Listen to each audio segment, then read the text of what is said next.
Hi guys, welcome back to the Astro Imaging channel. Tonight's session is part 2 of a discussion of imaging setups. If you weren't here last week, go ahead and check out last week's episode. But this week we're going to continue on, and we got a good response to it. Lots of questions. Basically, the guys in the room, some of the frequent guests, are just talking about our gear, what we like about it, what we don't like about it, well, it's made for some good conversation.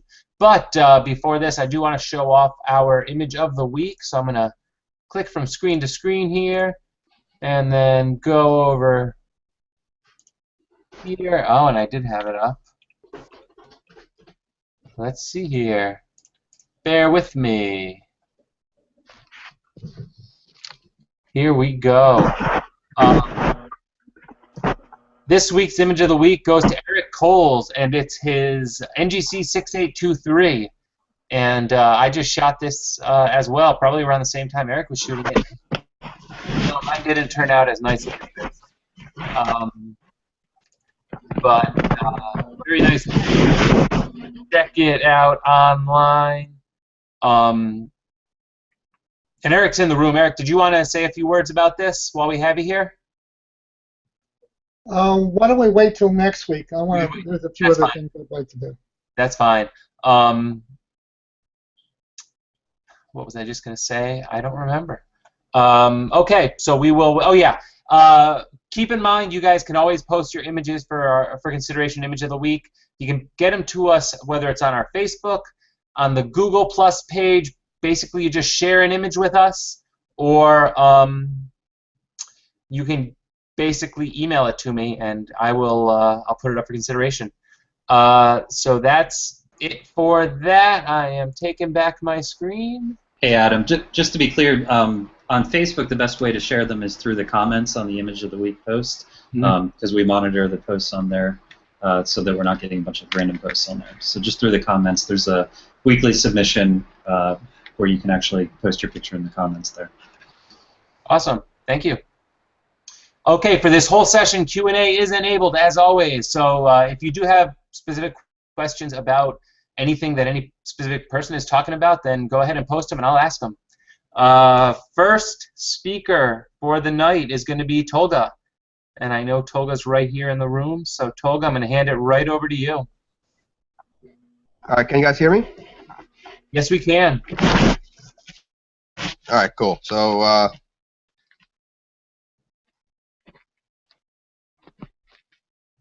oh, now I can't hear you. you do entire screen, right? Full screen. For some people, it says full screen. There you go. We got it. So this is my imaging rig, and I did a full presentation of my OTA-mounted PC with. And here's the link. So a lot of my rig is explained in there, but I'm going to go through it real fast. So I use a Paramount MX on a pyramid portable pier. MX is rated for 100 pounds, and I have a tiny little telescope on it. Just a 100mm refractor. It's really fast. The only downfall for this refractor is the focuser. It's very precise. It's like a Canon lens, so it's got a helical focuser. But there's no factory automation to it, or even an aftermarket. So I made mine myself with a belt mod. And this is the way it works. It's a RoboFocus motor with a belt wrapped around it. The motor is really tight, so there's no slippage between these two. They're two rubber surfaces. They don't. It works really well. For right now, I'm using a telescope service off-axis guider with a ultra star camera, Zoe 1600 monochrome cooled version, with a Orion Nautilus filter wheel. This is just a temporary setup. I use a All-Attack flip flat to take my flats, And this combination gives me, with the 380 millimeter refractor and the ASI camera, gives me 2.06 arc seconds per pixel with almost a 3.5 degree field of view, which I love it. Here's a example of the field of view. This is not cropped at all. Here's another one. And this is my second system. It's a 10-inch RC with the same exact camera. In this system, I bin the camera because the resolution becomes something unachievable, like a 0.3 arc seconds per pixel. Here's another picture of when I was testing this. Right now, this motor is actually connected to the body. It's not on a dovetail. And here's the way it looks right now. I actually replaced the camera a couple of days ago. I put my QSI back on. And again, it works with that OTA mounted PC. And here's the power mount. And I wanted to do a quick demonstration live, if I could. You guys still there? We're still here. Okay. I just wanted to do a quick demonstration of how good power mounts are. Here we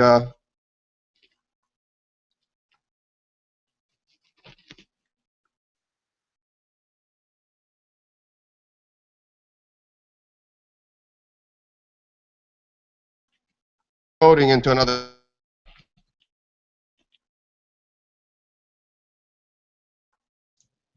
It looks like it is.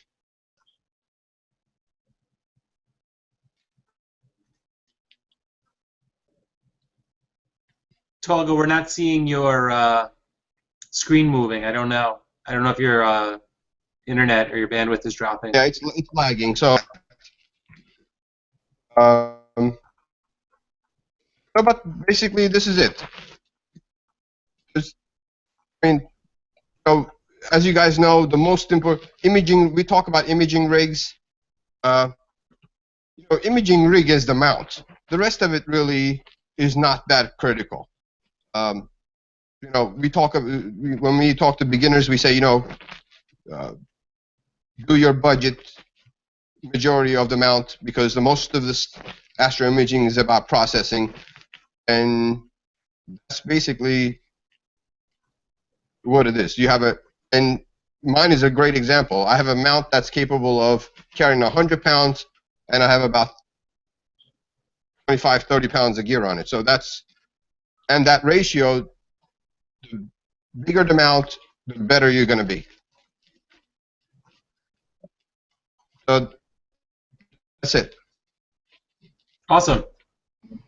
I didn't realize you were using an MX. I thought you had a ME, or a MIT. But no, ME is definitely is not a portable mount. The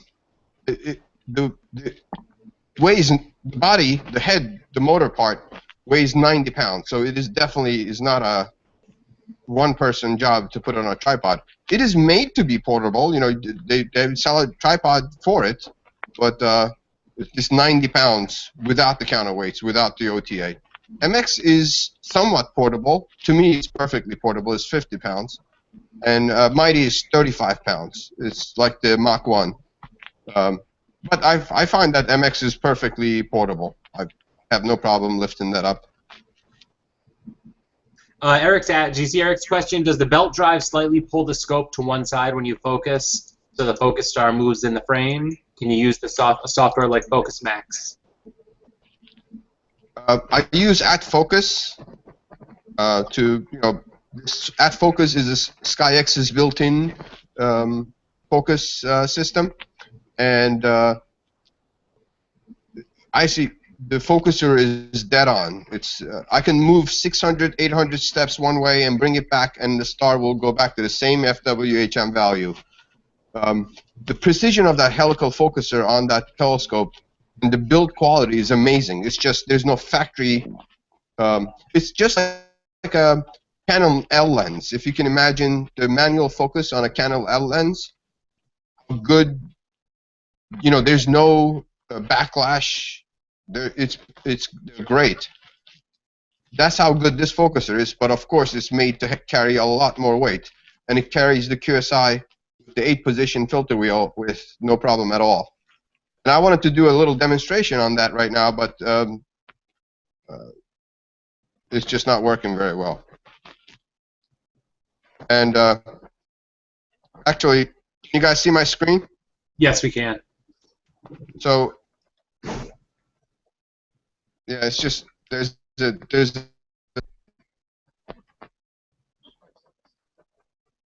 I think it's your team viewer that's lagging. It must be. Yeah, it's not the internet. It's the team viewer for whatever reason. Yeah.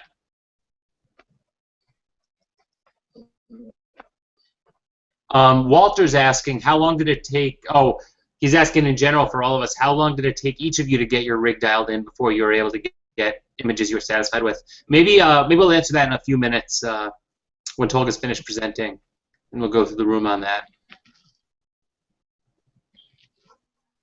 Yeah, I'm basically done, Adam. So, Okay. and you know, like my website is tolgaastro.com. So, and there's a contact form over there. So if anybody has any questions, they can contact me through there. Cool. Thank you, Tolga. Well, yeah, to answer Walter's questions before we move on to the next presenter, I was actually imaging basically the first and second night that I got my mount. But at the time I had a DSLR and I was still in point the telescope manually, maybe do some plate solving, but I wasn't trying to fully automate it. Sequence Generator Pro took me some time to get everything working properly so that I could basically sleep through it. But I think in general that's going to depend on how much automation you want to have going on, or how much automation are you satisfied with. And for me, it just keeps on growing. I don't know if anyone else in the room has a comment on that. I'll go with my answer.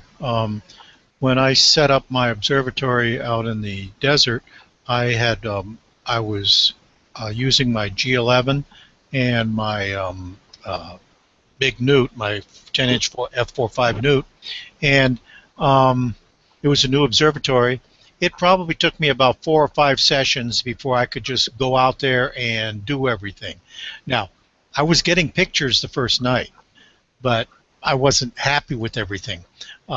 You know, and I didn't learn the little routines and where I wanted to put the cables and stuff like that until I had used it 3 or 4 times. And since that's out in the desert, I don't get to go out there, you know, every night or anything. I do have another observatory at home, and I practice some of the setup stuff at home, but they're different setups, particularly now that I've got a different mount out there. I've got a AP1200 out there now.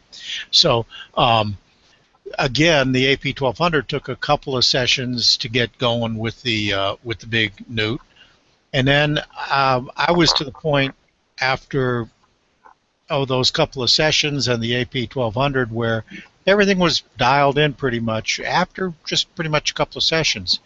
And then in April of 2015, I bought myself a 12-inch RC, and that took it took about 4 or 5 months to get it to where I could reliably get pictures out of it, but much of that was bad weather. So I would say, again, about 4 or 5 good sessions of it.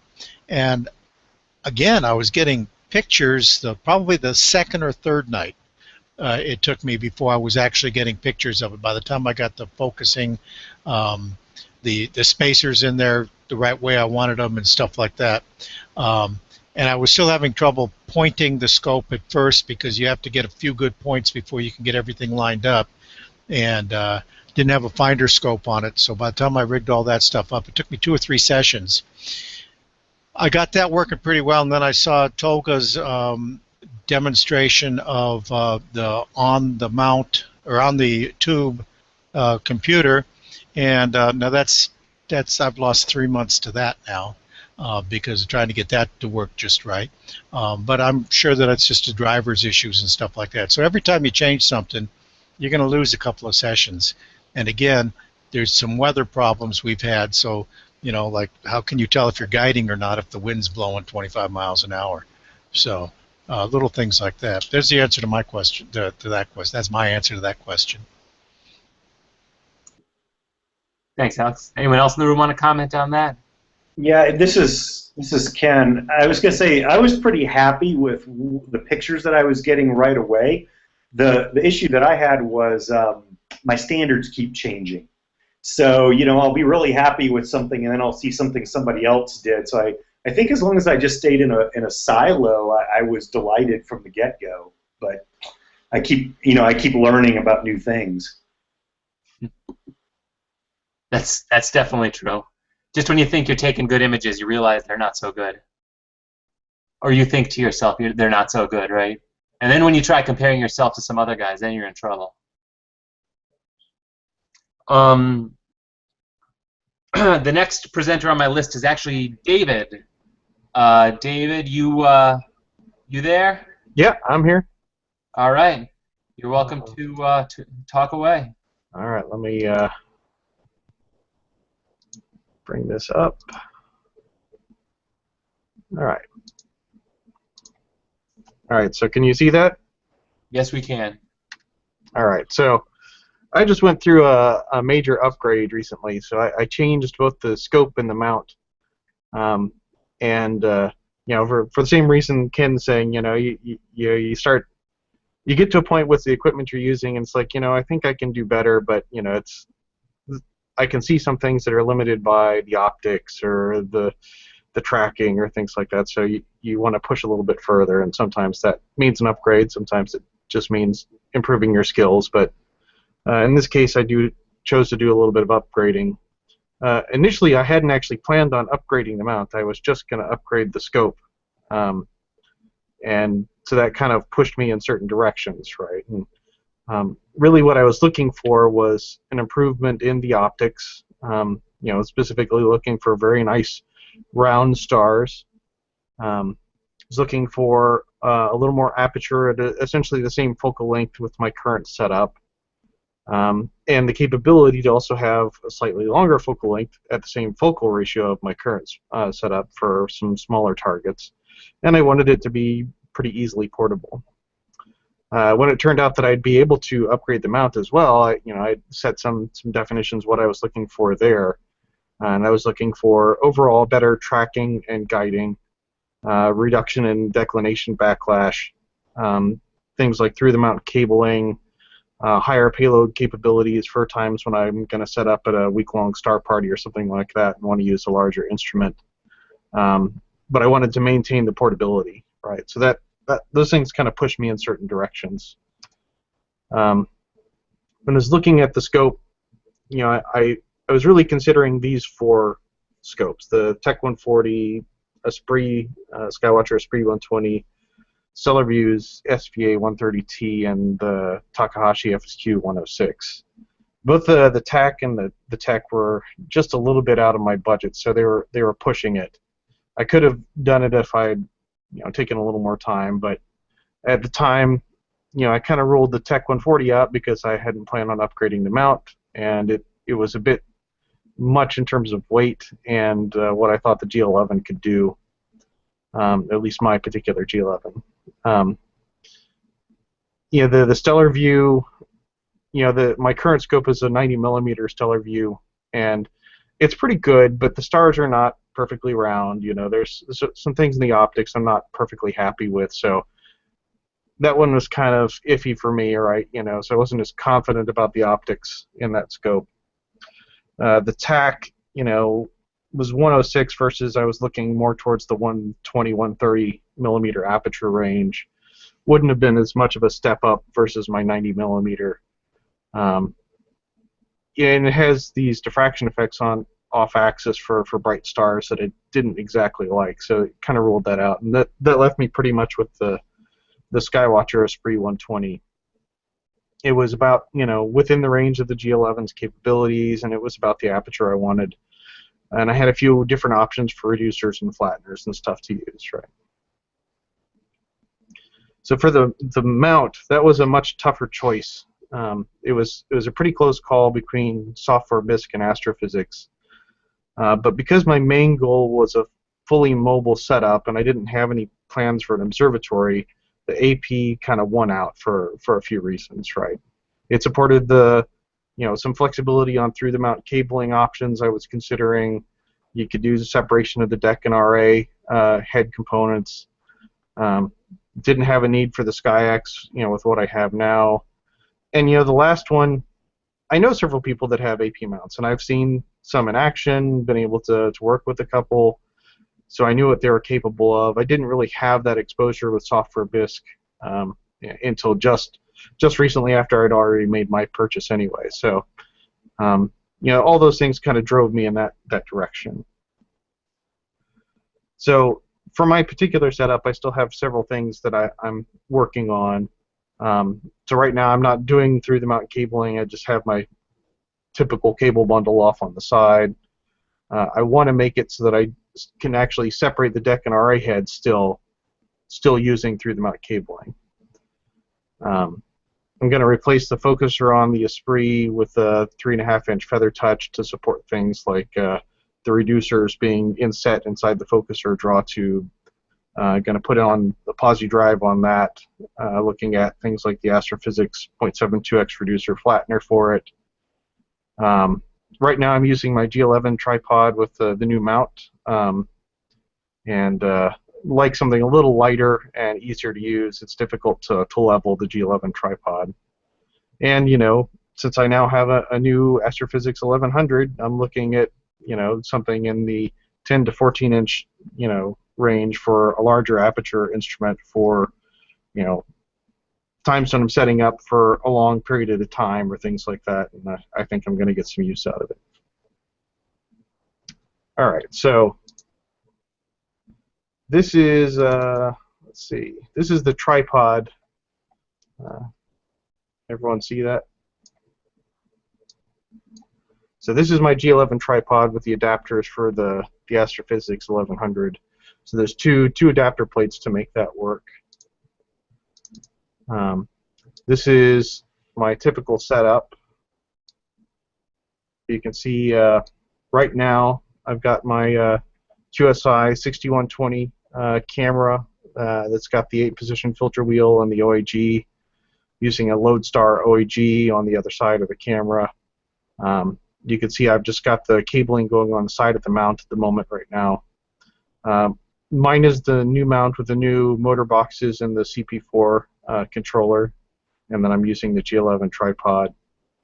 You can kind of see under the Batonov mask, you can see there's my assembly for my flat field device. It's a Gerd Newman flat panel, and I've kind of got it sandwiched with some paper and stuff embedded there to cut back on some of the reflections.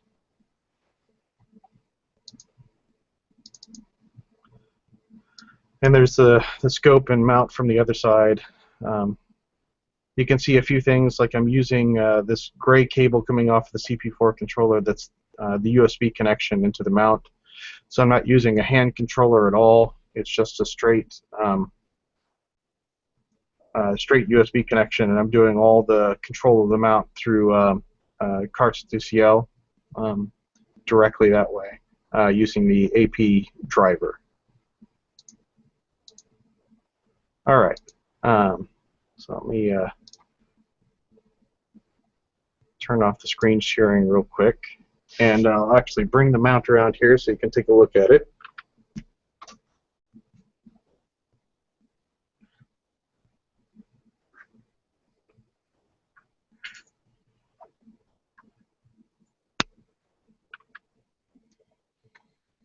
All right, so this is the RA headpiece, right? So it weighs maybe almost 30 pounds, something like that. So it's not too heavy. you can actually see that there's an inset piece in here. The cable comes off to the side to keep the polar scope separate. Now, I don't have the polar scope. I do most of my polar alignment just using the drifter line. And then the deck head.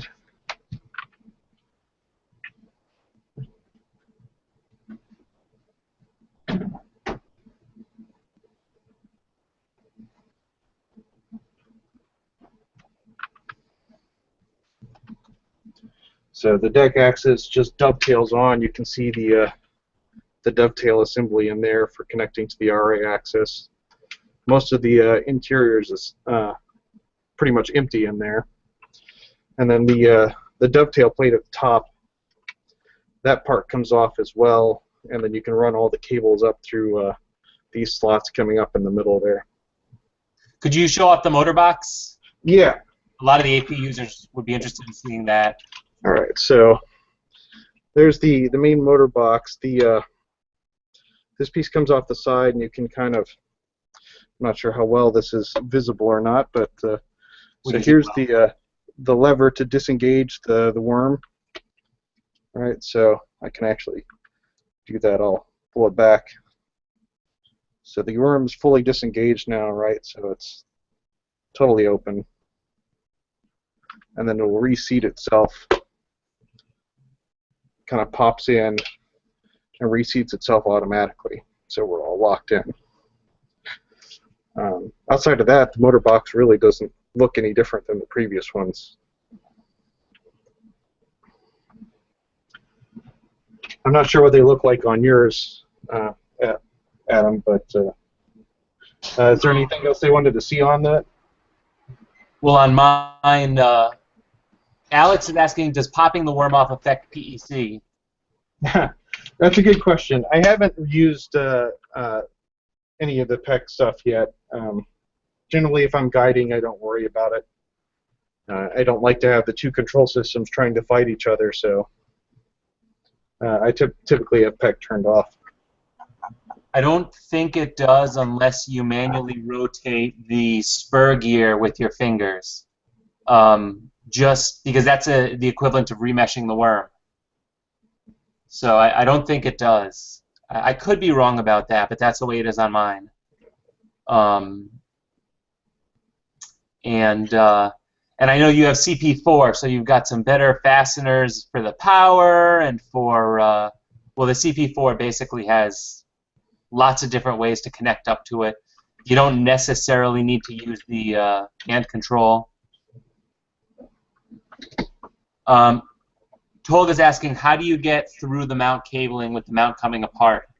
Yes, that's a good question. So my plan at the moment is I'm actually going to have some short cables, both power and USB, where they basically detach inside the deck head, right? So I'll have essentially an assembly of cables. Right now I only have, I think it's 2 USBs and 1 power. Eventually, when I get an automated focuser, that'll be an additional USB connection. But the power I should be able to split off since it will just be 12 volts. So essentially, there's plenty of space inside the deck head to put, connectors in there to disconnect it. Right now, everything, the motor box cable. I'm not sure if you can kind of see this here, but so there's the metal part on the base of the motor box is where the motor controller cable plugs in, and you just pull it through. There's a little port here. All right, so you just pull it through this port and connect it up. So right now that part is fully disconnectable, and I'll essentially do something similar where I'll have quick disconnects inside for all the USB and power connections. I'm kind of in between whether I want to have one full assembly or just a whole bunch of USB extensions or something like that in the middle. But I'll work that out. And by the way, and keep the plugs in the deck head, right? Essentially, yeah. So I'll have a set of cables that come out at the top of the deck axis head assembly, and then they will be end connections inside the deck assembly that I can pull out and connect to the ones that come through the RA assembly. Yeah, because the dovetail plate probably gets in the way of the USBs, right?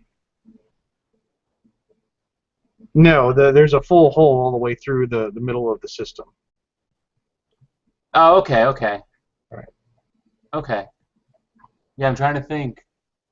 Yeah, so you can kind My of see. dovetail plate isn't that way, I don't think. So you can see. So there's the opening, right? So that opening goes to the opening in the RA axis, and that whole interior is hollow going up to the deck head, right? And it's a pretty big opening. That's 3-4 inches of opening through there. Okay. Yeah, my dovetail plate's a little bit different, and I have to pass it through a thin slot, which kind of gives me some issues. I see. Good reason to upgrade. Dave, when you showed us the deck head, you said, and then the cables come through here. Those look like small holes to be pulling connectors through. So I'll show you here. So the deck head part. So you can kind of see the slot there above the. That's one of the clutch release, the black knob.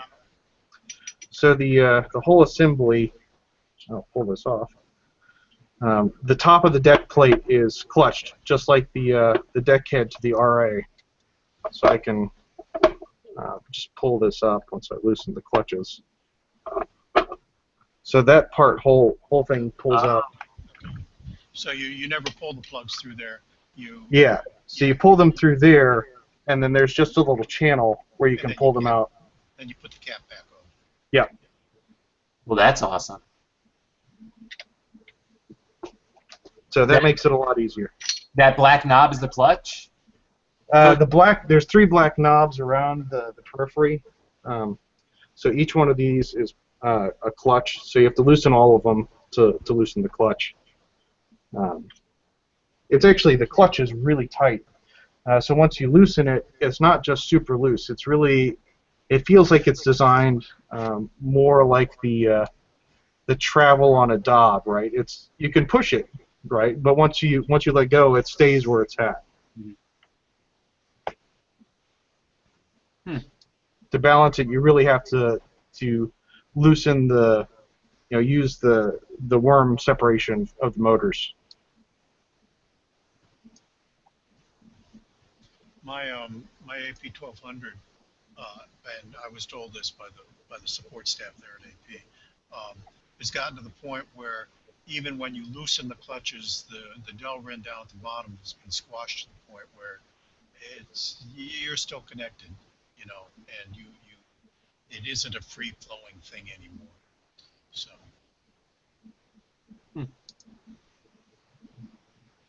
And you're happy with the mount, I'll assume? Yeah. So the first night out, first time I had it out, I was already getting better guiding than I was with my G11. And my G11, I had pretty good. There were some nights where I could get it down to a quarter of an arc second RMS total guided response. But those were very rare occasions when that happened, and I was having to use kludges like the east bias weight and a rubber band around the deck axis to keep the deck axis biased as well. This I balanced it perfectly and off to the races, no problems. There is a slight amount of backlash in the deck axis, but it seems to be extremely minor, easily correctable in a cycle, one pulse from PhD or something like that. Very cool.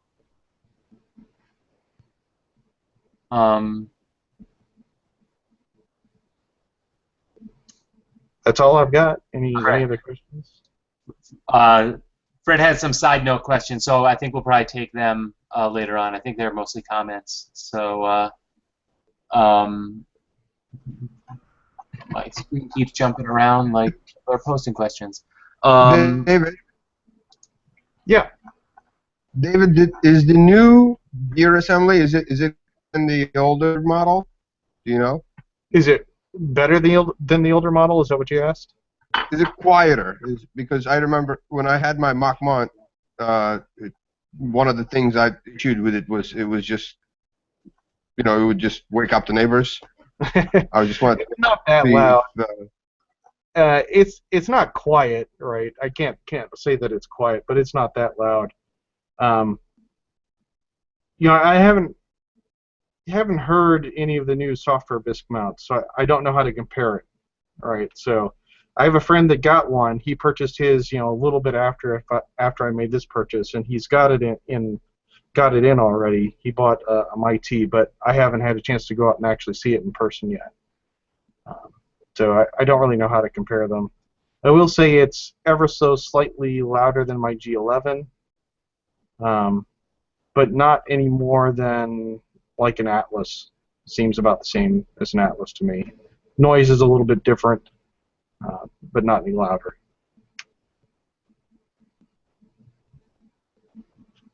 Cool.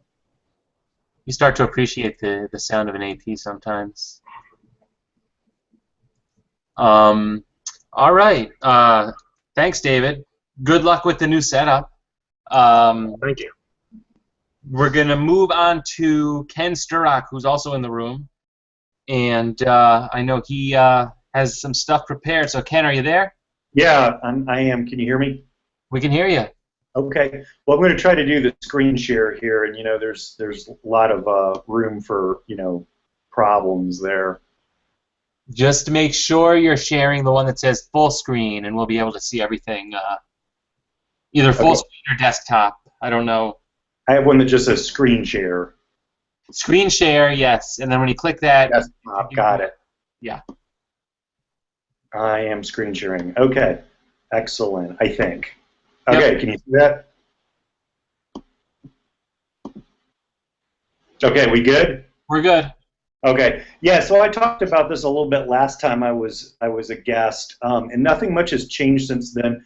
I've got the main imaging setup I have is a StellarView SVQ 100. So that's an Asian quad. So it's a triplet with a kind of a one-element field flattener, and it's actually a very easy to use system. I'll kind of get into the ins and outs of it in a minute. I have got a QSI 690 as the imaging camera, and then I've got currently a Lodestar X2, and then it's on a Takahashi EM200, and then it's got a 3-inch feather touch focuser on the optical tube.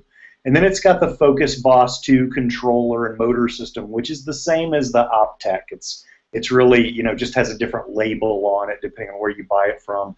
And then I run it all from an aged Macintosh, and I pretty much use the SkyX running on Macintosh and PixInsight running on OS X. And then I live about 2 miles from downtown Denver, so I don't really have the best conditions, but we're all used to adversity, right? So where did all this stuff come from? The SVQ is actually a warranty replacement for another StellarView. I had a 5-inch StellarView refractor, and it was a nice telescope, but I never really bonded with it. And I lived overseas for a little while, and I didn't get to do a lot of imaging.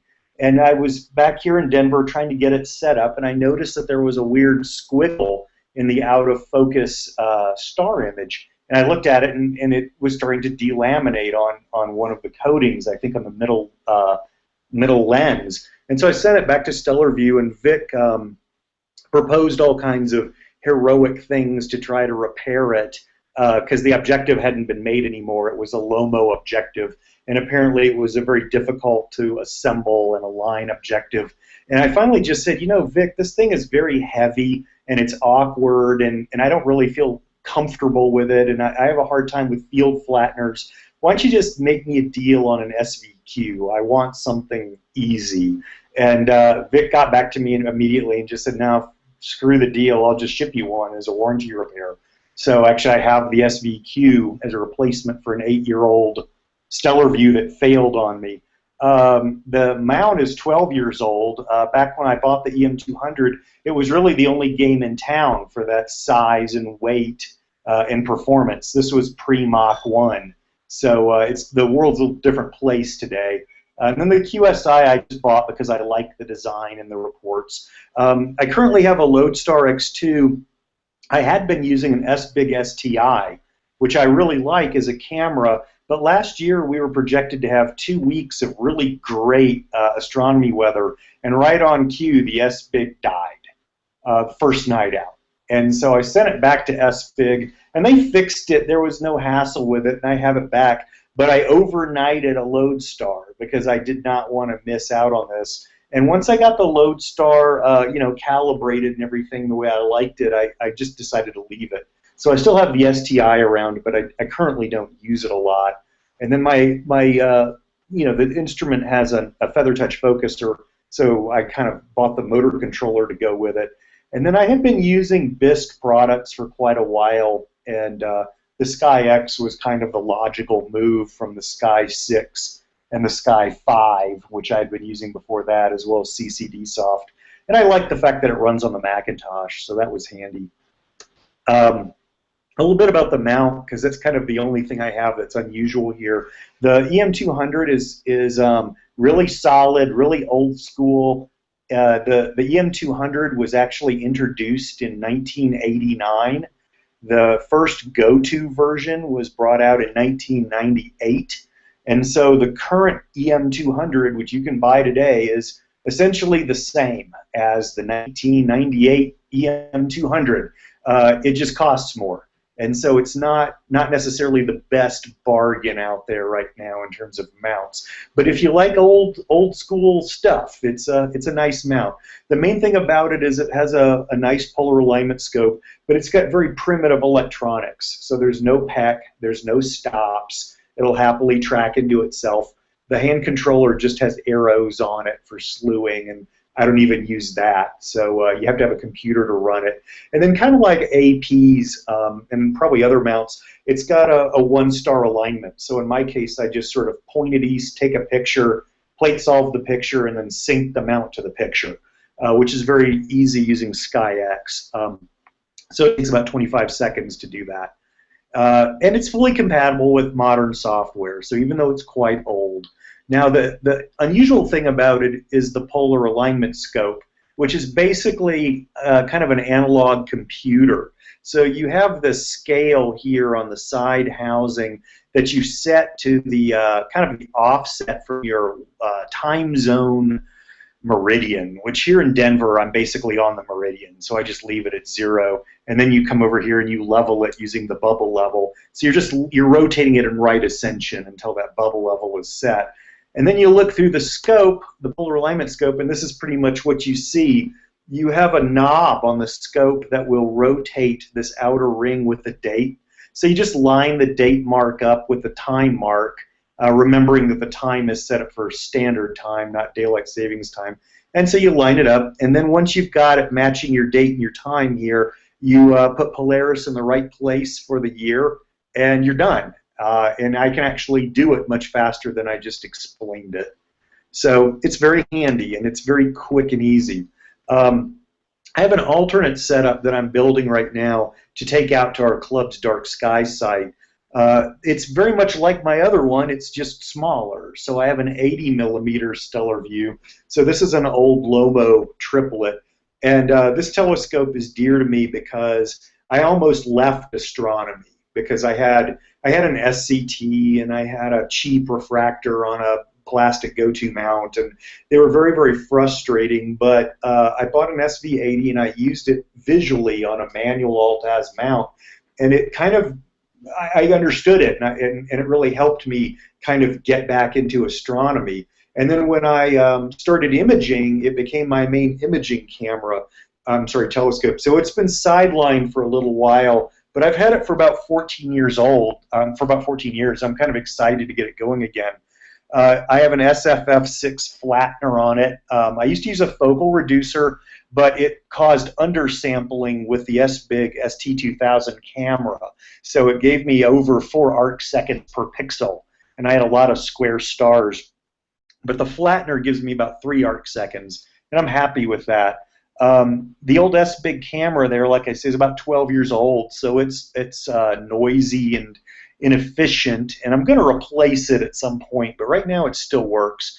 It rides on an EM11 mount, which is just a miniature version. And so like you see, everything's kind of smaller. It's got a 2-inch focuser instead of a 3-inch, but it's got the Optec focus links.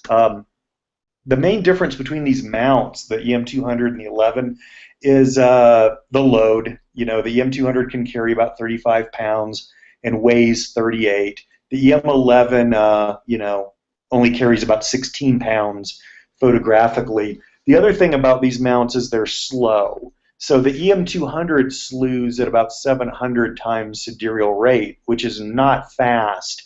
And it sounds kind of like a very quiet dentist drill. It just sort of whirs along. And if you're more than about 10 feet away from the mount, you won't hear it. And then the EM11 is extremely slow. It is quite majestic as it moves across the sky at 125 times sidereal rate. Now, to put that in perspective, it means that when I do a meridian flip on the EM11, it takes about 12 minutes. The good news, though, is that it's totally silent. Like, you don't even know it's running. You've got to walk over there and actually look at it if you're curious if it's moving, because it's so slow and so quiet. The EM11's got a slightly different polar alignment scope. It's also very nice, but what you have to do is look up the hour angle from Polaris, and then you essentially use the polar alignment scope like a clock, and you kind of just put it in the right place on the circle and then move it in or out a little bit depending on the year. So this is an even faster to set up system than the EM200's is, assuming that you happen to know the hour angle of Polaris, which is easy with modern software. But if you go out there, say, to do an outreach event and you don't have your computer or something, you know, you're kind of screwed in that regard. Both kits have power boxes, which I've kind of assembled. So they essentially just have the focus controller and then the RS-232 adapter and the power supplies, along with a hub. So coming out of the power box, I've got a harness that runs up to the telescope and the camera and the mount, and then I've got a power cable and one USB that runs back to the laptop. I have a 3D printed frame that holds everything in place, but I found that this summer, when the weather was good, I would leave it sitting out day after day after day, and it heated up enough that the frame softened a little bit and it lost some rigidity. So I need to come up with a little bit better solution for the power supply. But the harness just runs up and it's tacked to the mount, and then it's tacked to the camera, end of the camera, using one of the tripod mount holes. So it doesn't have too much slack behind it. I'm pretty happy with the systems that I've got. They're very simple to operate. The main thing is that they're very small, and you know, though, I think I've reached kind of a plateau, because every time I think about upgrading to something that's bigger or fancier or has a more satisfying image scale, I come up against the fact that I'm very lazy and I'm very short-tempered, and I need something that's quick. So anything that adds work to my setup is probably not going to be successful for me in the long run. And I've almost kind of reached the point where the software is almost more important to me than the hardware. So I think as long as the equipment works nicely, as long as I've got it out the end of a USB cable and it works with my software, I'd be okay with it. Having said that, though, I'm going to try to do some improvements. I've got plans for a backyard pier later in the summer. I want to rework the power boxes. Tolga inspired me a little bit to try to rework the computer, so I might go with something smaller. You know, the Software Bisque is working on a Raspberry Pi version of the SkyX, but at the moment, it looks like their licensing plan for it is going to make it very expensive, unless I wanted to license a bunch of other modules that aren't interesting to me. So I'll kind of have to see how that goes. And then I've got accessories. I want to try to upgrade my flat field panel, and I'd like to get another camera for that 80mm setup. But since I haven't been taking it out that much, I haven't really had a big need to change the camera out. I don't know what I'm going to do. I'm probably going to go with another QSI. And then I'm always playing with software. I like what I have, but I want to experiment a little bit. So on that note, I think I'm done here. Great, thank you. You mentioned if you have a laptop, you can figure out the hour angle of Polaris. I believe that there's a app for your smartphone, Tackleline. Oh yeah. I know that there probably is. I actually have got a very ancient smartphone too, but that's another upgrade I'm going to do in my personal life, and that I think will make my outreach capability better. Gotcha. Yeah, I don't remember why, but I used to use Tackleline for something before the AP app came out. Yeah, when I think it through, if I know I'm gonna go somewhere and I'm gonna take the EM11 out for outreach, like, because I'll put a 4-inch refractor on it for visual. I just don't want to put that on it for imaging. But what I'll do is I'll actually look up the hour angle for the time when I think I'm going to be setting it up, and then I'll write it down on a note card. So it's funny. I'm high tech in some ways, and I'm very low tech in others. Well, as long as you're organized, that'll work out. Yeah. I'm disorganized. That wouldn't work for me. I need to be able to check things 5 times so that I can do it once. Any questions for Ken in regards to his setup? I'm just reading through one of the questions. I did get a question for David, and I'll let him answer it. We'll see if his opinion is the same as mine. Dave, have you considered mounting a USB splitter on the OTA rather than running a bunch of cables? You would only need one USB cable through the mount at that point. I have considered that. In general, I haven't done that, mostly because I only have 2 USB cables at the moment anyway. But realistically, I've had issues before between the main camera and the guide camera, so I at least like to keep those 2 separate and not put them on the same hub and drag them through. So at least those... I'm going to second what Dave is saying there, is that I know lots of people who have it, works just fine for them, but they always interfere with something. Something goes wrong when I do that. Sorry, Dave, didn't mean to interrupt you. Oh, yeah, no, that's fine. So that's my reasoning.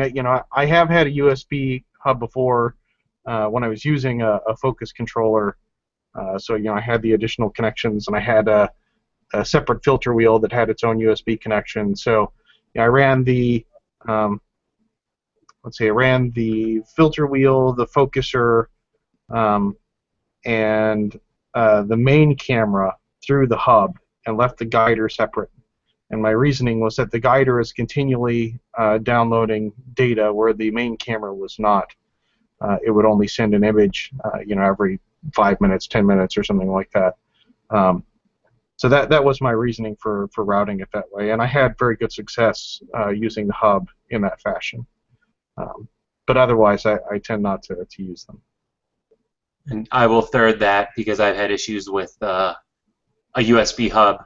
I have one in my distribution panel, and one by one I've pulled individual components off of it because there was something would go wrong with one, and it became easier to run it individually. And also keep in mind you have to get power to the USB hub, so you've got 2 wires at least going up there. Eventually you start to think, well, what's a 3rd wire if it's going to be more reliable?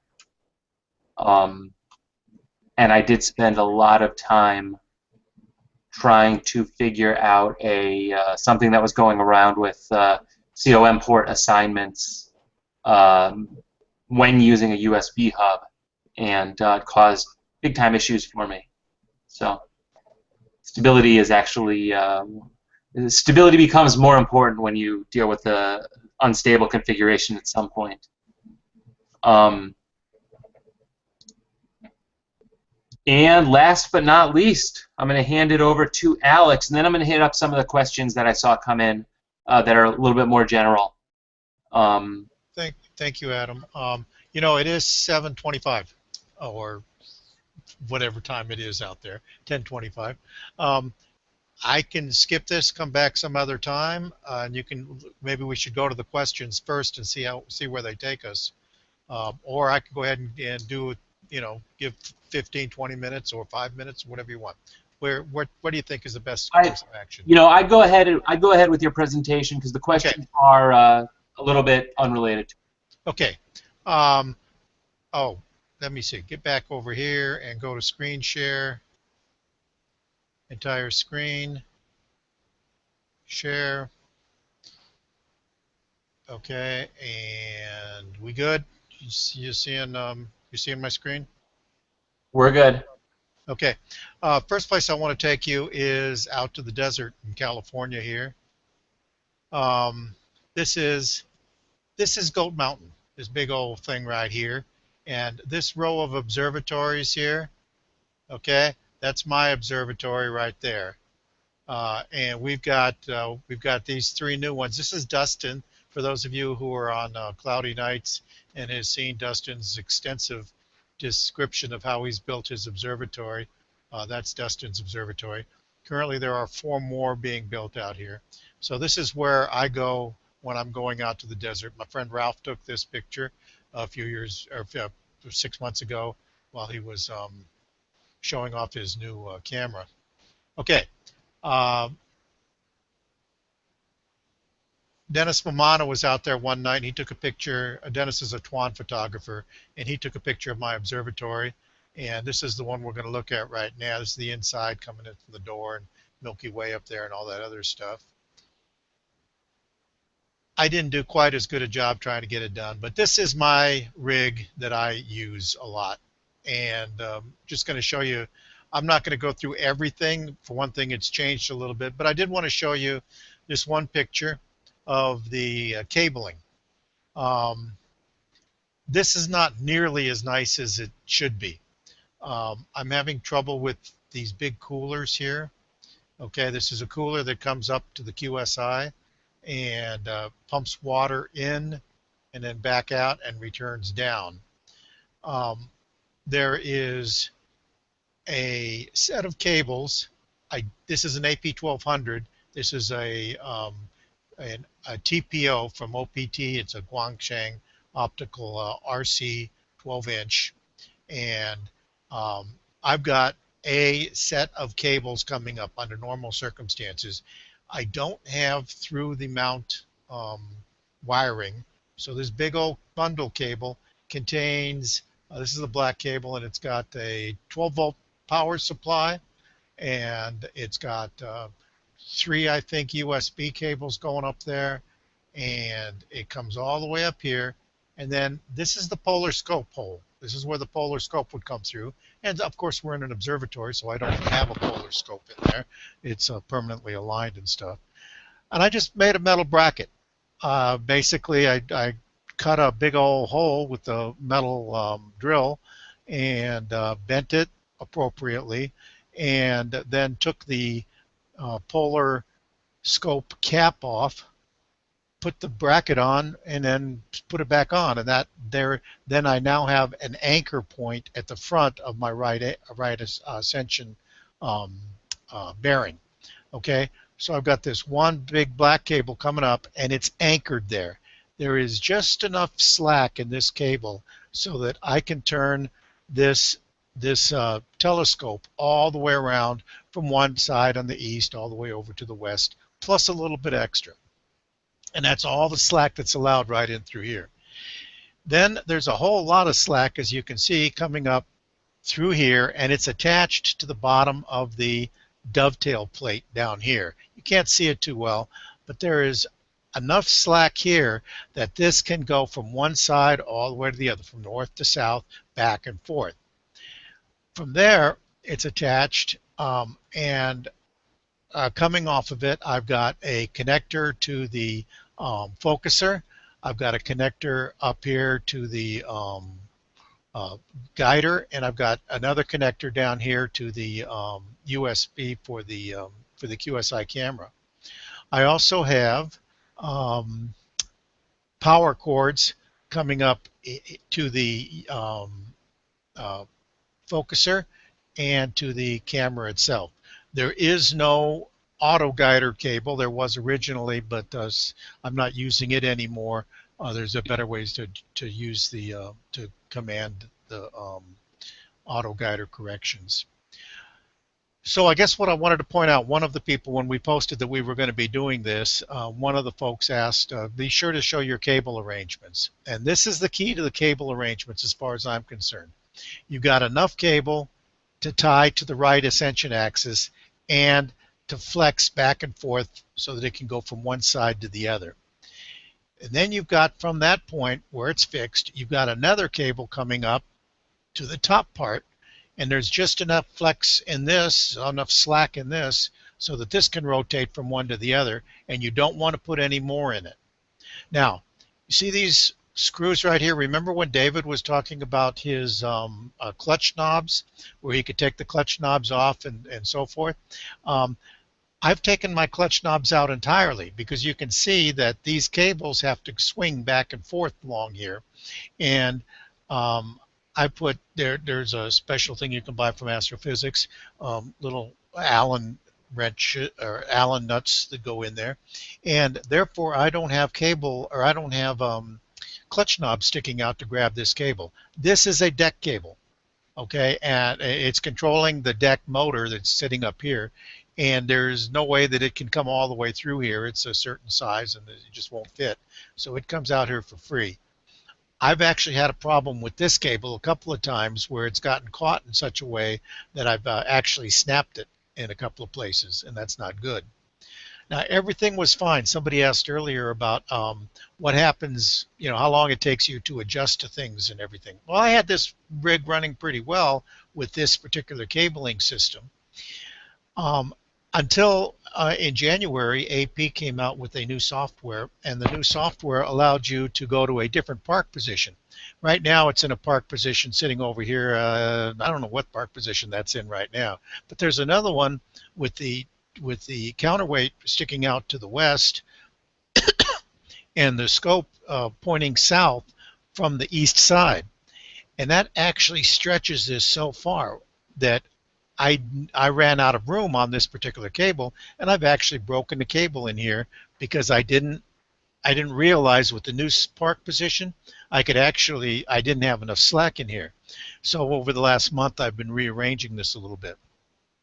One other thing you'll notice is the big cooling cables. What the cooling cables do is they get attached here, and then they get attached back to here, and they run basically parallel. There's a couple of times there's attached along here, so they follow the big black cable. Big black cable's always there. The radiator cooling I only use during the summertime. So that's what I kind of wanted to show you. I could tell you that I've got a got a QSI camera. I think I did on the 12-inch RC. Let's see, how are we doing on time, Coach? You want me to continue on with what I was going to do? Keep going, yeah. Okay. I'm going to take you over to, Quora's on there. That shouldn't be there. Here's another, this is my website, and continuing with the theme of, my website's alexastro.com, and if you go over to the equipment telescope making stuff, you'll come into this area, and this is another view of my cabling, and it's much cleaner in this case because this is the one where I was actually taking a picture to show you what it looked like. I think this picture is repeated down here someplace. See, the big black cable comes up to this bracket I made, just enough flex in here, and then it comes all the way back up to the base of the dovetail. This is now on my 10-inch newt, okay, and then all those cables end right here. And this is back when I actually had a USB, the corrector coming in here too. So this was a RoboFocus attachment, so I have the serial plate for the RoboFocus and so forth. So if you want to see my whole philosophy behind where the cables go, and somebody did ask for that on the website, here it is. Now there's another thing. This is my observatory out in the desert that I showed you earlier. You'll notice that there's a plate right here against my desk, and you can see it off in the distance over here. And that plate is laid out essentially the same as this plate here. I've got 12 volt. First off, down under the desk over here, I have an uninterrupted power supply. That uninterrupted power supply feeds this 4 outlet system. It also feeds down under here where you can't see it a power supply from an old ham radio outfit, a regulated power supply that puts out a constant 13 some volts regularly. And then there's from the power supply comes up, there's a 12 volt 12 volt outlets here. That there's also a cable coming underneath to where there are 12 volt outlets right here, all using keystone jacks. Then I've got a series of USB ports, and there's no jacks connected here, but I've got cabling under there that will get me Cat 6 cabling going under there. And there's some other places I could put some jacks if I wanted to. This is where the this is a Cat 6 connector right there. One of the mistakes I made was all of these cables go down under the pier, under the floor, and back up. And in doing that, they run further than 15 feet. That means I need a repeater on all of my USB cables. And I could have been smart enough to miss that. I could have been with less than 15 feet if I would have known. But, you know, you don't build observatories that often. So I learned from that. Anyway, there's a whole description of my wiring system, and rather than just talk about which cameras I've got, which tubes I use, and things like that, the other guys did a pretty good job on all that stuff. I thought I'd talk about my wiring cabling system and things like that. Adam, are there any questions out there? I haven't seen any, but I was actually curious about that, a repeater. So is that like a box, or is that one of those extension cables? Okay. You'll notice that this is a very nice piece of oak with all this other stuff. Originally, I used each of these USB, but in fact, it was just not working out the way I wanted to because of the repeater. So what I did was these cables that are coming out from the back here, and they head up through here, through there to right there. They are 30-foot long repeater cables. So I've got a 12-inch cable that fits in here, another 12-inch cable that comes down to here, and and that's the USB operations up there. And so I've got 2 heads up here. I don't think there's a good view of that anyplace. Yeah, there it is. See, the one's labeled 1, and it's actually taped together with the one labeled 2 right behind it. 1 is the USB for the QSI, and 2, which is right behind it, is the USB for coming down here for the Lodestar. Okay, so it's a continuous run all the way back to comes up into the back of the keystone jack are basically wall jacks that you can get whatever type of jack you want to fit in there, and they all fit in the master plate. So that's what I do. I got a couple of USB ports or serial ports sitting off on the side. One of them's going to the RoboFocus. One of them could be to the mount. Also needs one, and they are mated over here. This is the USB ports over here, or the serial ports right here. So when I come in, until I get this thing working with the Tolga suggested, I put my laptop down here, and you see these wires coming out here, the USB cables. Always number 1 has got a little tag on it that says 1, and it's going to go all the way back up to the camera. Number 2 is going all the way back up to the Lodestar. Number 3 fits in there, and it's going to come over to the focuser attachment over here. And then number 4 goes over to control the mount. Okay, and I've got 4 jacks for USB on my laptop. That's that. Are those repeater cables powered? No, They're unpowered. no, they're unpowered. Yeah. The cameras, this one's got its own. The QSI imaging camera has its own, and the uh, Lodestar doesn't seem to need it. The RoboFocus, or now the Optec Focuser, both have their own power supplies coming in. So they don't need it in either case. That's cool. That's one major limitation just about everyone who builds an observatory has, is the USB cable, because 16 feet isn't long when you're running down, across, and back up, especially if you're trying to keep to code and bury it. Well, you don't have a frost depth there, but yeah, and that's what I did, and I just didn't have to. All I had to do was get it below the floor, back over, and then up, and I would have had 2-3 feet extra. But I went down 24 inches over, and then back up another 24 inches, and I lost 2 feet worth right there. Plus, of course, the floor is sitting up about 8 or 10 inches above the sand. So, okay. how warm does it have to be for you to use the water cooling? I start using it at about 70 degrees. If it's going to be 70 degrees at night, I start using it. Okay. And what do you? And I image at minus 20. Minus 20. Okay, and 70 is Fahrenheit. Minus 20 is Celsius, of course. Yeah. The 8300. I notice a difference between 10, which is what I run at in the summer, and 20, which is what I run at in the spring, fall, and winter. Oh, and by the way, this is an older 583. Had I bought 6 months later or something else like that, the cooler was made more efficient. And had I bought 683, I think I probably wouldn't even need the cooler. From what my friend, I mean, I've had people sit there on the same night next to me with their 583s, and they're not using a cooler and running at 80-some%, and I'm not using a cooler, and I'm running at 100%, and I'm not getting down to minus 20. So, Cool. Okay.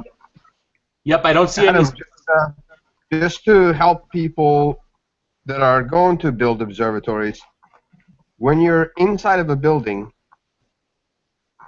and if you're going to go underground, you don't need to. There's no code. You could be in the slab with a conduit, or it could be just under the slab. You don't have to go to like an 18 or 24 inches. It's when you're driving over it that you have to worry about that stuff. Yeah, I could have done that, but I didn't. I didn't realize that. So it's all the way down there. Yeah, well, you should. I think your AC power would have to be buried, right? No, I've got AC power running all through the building here. No, you can actually you can have embed the conduit in the slab or just below the slab.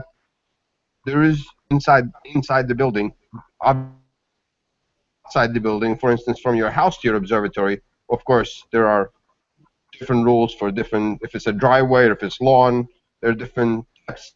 But within the building, you only have to be 2 inches below. That's it.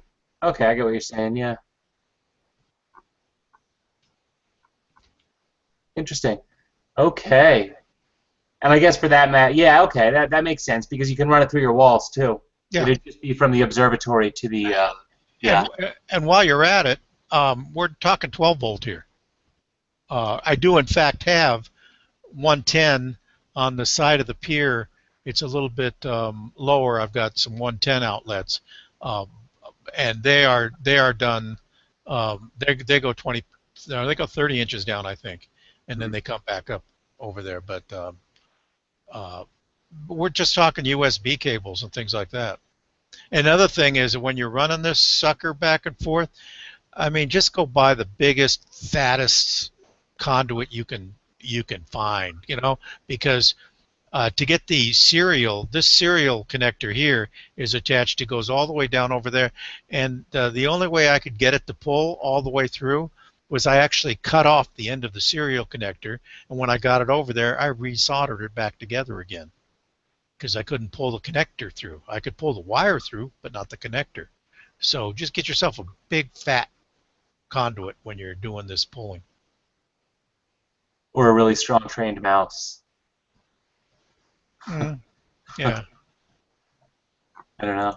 Or mount your computer on top of the OTA. There you go. There you go. Well, even then, you got to do something. As far as I'm concerned, you got to get that signal back for the monitor back to the desk or something like that. And I know there's ways to do it with TeamViewer and all that other stuff, but you know that can go wrong sometimes. And I didn't want to get into all that. I actually, the way it is with me, with the coolers that I've got to put in here and everything else, I'm not working so hard to try to get my my computer on top of the mount or on top of the tube. I'll probably just continue having this, but what I really want to do is I don't want to have to plug my laptop in and unplug it each time I go out there. I just don't like having to remember to bring the laptop and all that other stuff. I just want it permanently set up and permanently cabled. So these cables will probably still be the same even after I figure out how to use the little baby computer. Awesome. Okay. Hey, Adam, Yes. I have a short update from last week on the 130. Go right ahead. Okay, I'm going to share a screen. This week I got the parts from Precise Parts to hook up the SDXL to the 130. And the last day I was able to install, by the way, the Precise Parts, it bolts right onto the front of the camera, so there's nothing else to screw in. There's just one screw in to the back of the quad TCC reducer flattener. I got the Positribe all hooked up. I ran my new biases and not flats, biases and darks, and if it were a good night tonight, I'd be out imaging, and I'm probably going to be out tomorrow night. So even though it says a 130 GT, it's now a GTX with the 3.5-inch focuser, the quad TC, and the Positribe. And I also got the second adapter for the 8300 cameras. So when I want to switch from the big format to the smaller format, I just basically unscrew that back and screw on the new camera, and I'm all set with exactly the same back focus. So all I need are some clear nights, and I'll be out there. And that's it. Very cool. Alex, Bill Kovacs is asking if Alison Wong has an observatory at your site. Yeah, if we go back to the pictures here, I'm not going to go to the trouble going back to the pictures, but I'm observatory number 9 in that row, and his observatory was number 6, and his warm room was number 7. So he was 2 down from me. And then about 3 or 4 years ago, he and Bob and several other folks bought themselves 5 acres of land further away. And Bob Stevens, you remember, gave us a presentation on scientific imaging, and he showed us his installation. Alson's moved down to image with those guys down there, so we see him, like I saw him last night at the Riverside Astronomical Society meeting and had dinner with them, and I saw, and we see him at each of our star parties. They come on up and eat with us at the Starbecue every Saturday afternoon. If you've never been to Goat Mountain, guys, come on out to Goat Mountain. It's kind of a cool place to be. So yeah, Alson. How far a drive is it? How far is the drive? For you, it'd be about 40 hours, I should guess. Yeah, thanks, Alex. No, it's for me, it's about 80 miles. It takes about an hour and 20 minutes usually to get there. It's right near an Air Force base, or not an Air Force base. It's right near. Let me go here. Okay, I'm sharing, and observatory. This whole area back up in here, I am screen sharing, right? This whole area right back up here is 29 Palms Marine Base, and so occasionally we'll have helicopters fly over here, and we'll have shelling going on over there and stuff like that. But Otherwise, it's really not too bad. There's obviously nothing out there. Some of these local lights cause us problems. Um, but from where I am, which is in Moreno Valley, near Riverside, and for most of the people in the Riverside Club, it takes about an hour, 10 to an hour and 30, 40 minutes to get out there.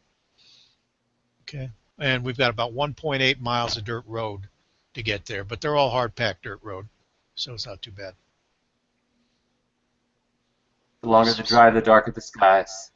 Yeah, well, obviously we don't get much problem from anything out there. There to the south, we've got a bit of a problem, and there's local lights. These guys right here and this setup right here, they're members of the club, so we don't have too much light pollution with them.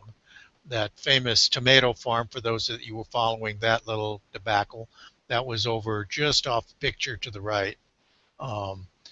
These folks are in the neighborhood watch, so they take pretty good care of us. We own both of these properties. There's two 5-acre plots here that we own. So 28, I think, 28 pads. No, there's about 35 pads now, and 15, 18, 22 observatories. And a house with a bathroom and a garage and all sorts of cool stuff. Very cool presentations. I do want to hit some of the questions and comments. First, let me start at Fred's. First of all, Fred, I see you're asking about Nebulosity 3, Backyard EOS, and Photoshop CS5 for processing. Nebulosity, I can reach out to the Nebulosity guys and see if they'd be interested in presenting. Backyard EOS, I could also reach out to Ghislaine. We did have him on previously, and he went over his software pretty thoroughly. If you haven't seen that presentation, it's a good one. And Photoshop CS5, we are going to get back into some processing sessions over the next few weeks. In fact, next week, I think we're going to have kind of an informal processing session, or maybe I shouldn't say so informal, because we might go tool by tool, dedicating a session to each particular tool, where we'll get some detail, maybe not a hour and a half long session, but a session that kind of thoroughly covers each individual tool. And that'll cover it. And I see you're going out to Stellafane. And you're thinking of taking some pictures. If you get your pictures, find the contact form on the astroimagingchannel.com, and you can email them over to me, or you can share a photo in Google+. Basically, it's the same way you would type a message to someone, except instead of typing the message out, you click photo, and you just type who you want to send it to, and that basically pops up on my feed. Do you just want to send them like that, or did you want to actually show people what you saw there, and talk about it? Do a little report on what you saw at Stellafane. Oh, that's right. You got to answer on Fred, typing. yes. Yeah. We do not have any representatives visiting Stellafane. It would be awesome if you'd be interested in coming on and giving us a little or a long description of what goes on there. Take a bunch of pictures. If that's the case, contact me, because I would love to go. I would love to go to Stellafane. I just don't have time over the next few weeks because I'm all booked up. But that's one place I've never been yet, and I actually love Vermont. So. And you know, I've said it before, and I'll say it again, and I'll say it again next week probably too. We need presenters. We're nothing magical. We're nothing special. We need people that are willing to just sit here, and Adam can send you the link to how to get into the room, and you screen share, run your PowerPoint or do your processing, or flip through your pictures, whatever it takes. You don't have to be particularly accomplished or famous, or you don't even have to be a particularly great astroimager to help contribute ideas to this forum. Yep. One more question from Rob Pommier.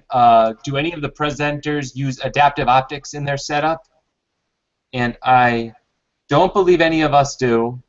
Actually, we do. Oh, you guys do out at the dark site. We have an AOX on an SDXL 11002, which runs at about 1 to 2 hertz. So not as fast as you could run it, which is like 15, 20, But that's about as fast as you can run it without any difficulty, and a lot faster than just a guide camera. Do I remember Mike Miller said he was running it at 9 hertz, 8 or 9 hertz or something like that? I don't know. Good luck with that, and other people out there have given up on the AOX. I know two in particular that have just said, we can't get that to work. Martin Pugh gets his to work. I don't know how fast he runs it, but we run about 1 to 2, and that seems to work. And after, even though seeing is good, after that you're pretty much chasing seeing, trying to run it at 9 hertz. I mean, I don't really see the point of that. Alex, you're getting a question. Do you have any suggestions for wiring on a portable system? What would you set up differently if you had to break things down at the end of the night? It's important to realize that big black cable, it's hooked.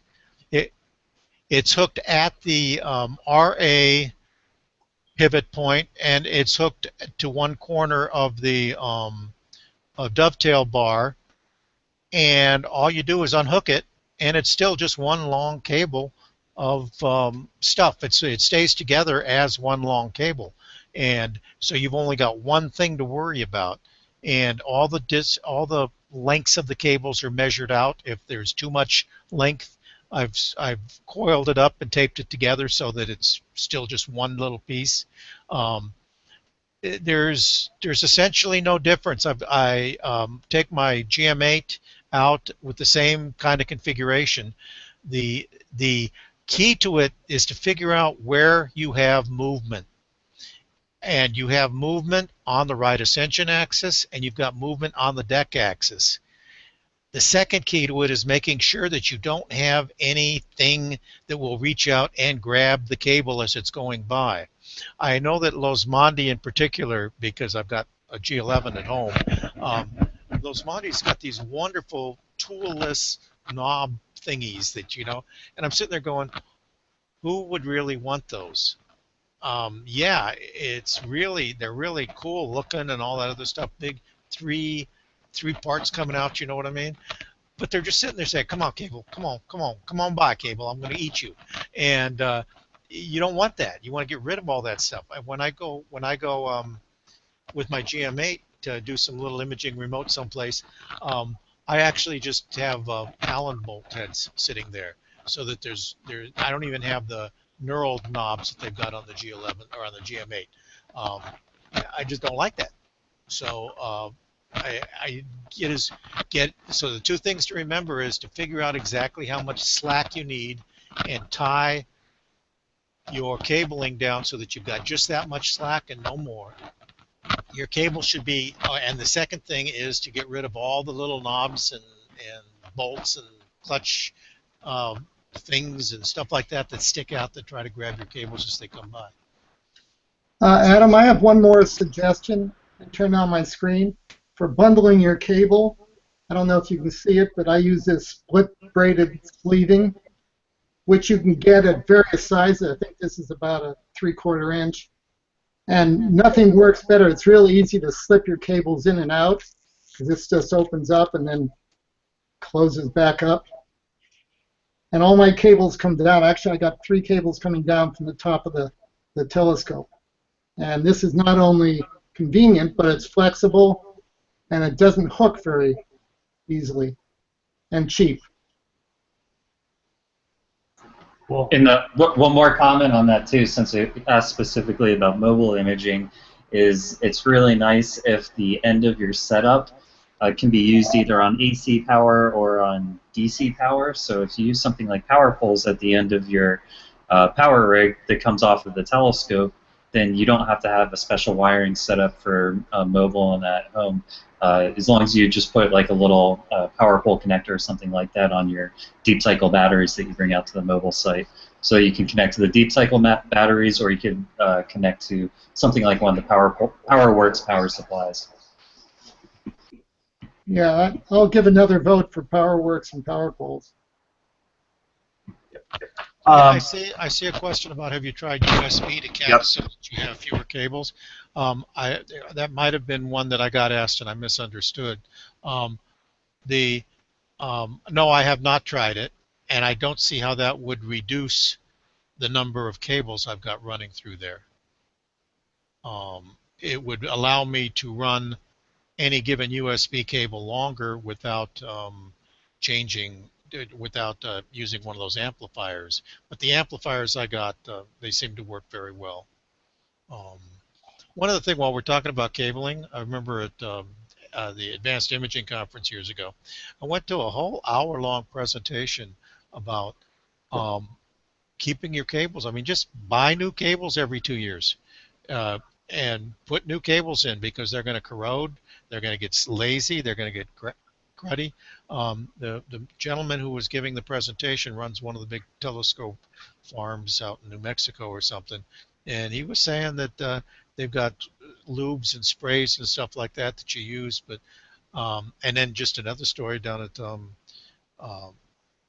Julian Starfest a while back. I was listening to Craig Stark give a presentation, and he says all the time people are calling him and asking him questions about why this isn't working and why that isn't working, and he all the time says, have you tried it with a different USB cable? And he says that's like 95% of the time. Just put a different USB cable in there and try it that way. And I've heard him, do that a couple of times talking about USB cables, but they are a weak point, I think. So it's good that we talk about cabling. Yeah, keep backup. Just because the USB cable looks fine doesn't mean there isn't something wrong with it. I've had that happen. I don't know. I've gone through a lot of cables in my astrophotography career, and you never know when one's going to go. I got a story about, we're already talking, I won't mention names on this, but I know somebody who bought a G11, and this was back, gosh, this was like 17 years ago, and they were like, they were the top of the hill back then kind of thing, and he bought a G11 and he couldn't get it to work right, and so he figures, oh, it's a cable, so he bought himself the new cable, the new motor cables and stuff like that, and replaced them, and couldn't get it to work right, sent it in, and the problem was the cable. He had gotten 2 sets of bad cables in a row and lost 6 months wondering about the stupid, why he couldn't get it to work, and it was the stupid cable. So he swapped out the cable, and he still had a stupid cable, a new stupid cable.